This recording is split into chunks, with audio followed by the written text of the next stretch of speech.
In today's video, I'm going to teach you how to request control in Google Meet. Whether you're hosting a meeting for business or connecting with friends and family, having control of the session can greatly enhance your experience. Let's dive right in and explore this step-by-step process. First, you'll need to go to Google Meet. You can do this by opening your web browser and entering the URL for Google Meet.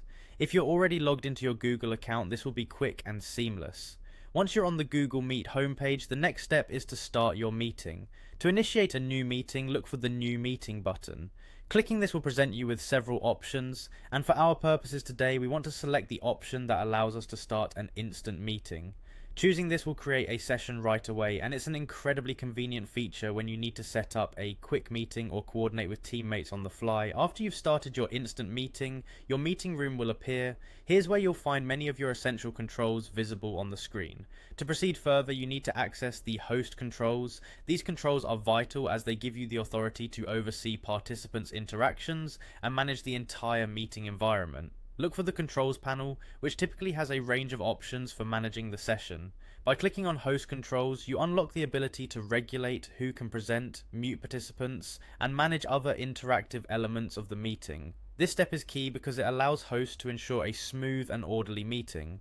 A tip to keep in mind, understanding these controls not only helps in keeping the meeting on track, but also provides a layer of privacy and security, crucial for sensitive discussions.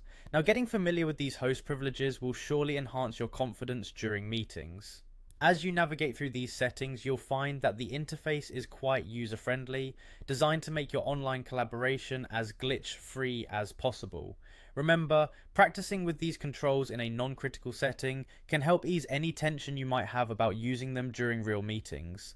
I hope this tutorial has made you more comfortable with initiating and controlling meetings in Google Meet. Experiment with these features and in no time you'll find yourself hosting like a pro, keeping your meetings efficient and productive. Remember, the more you practice and engage with these tools, the better you'll become at navigating them swiftly and effectively. Thank you for joining today's session. If you found it helpful, make sure to subscribe and hit the notification bell for more tutorials. Stay connected, and until next time, happy meeting.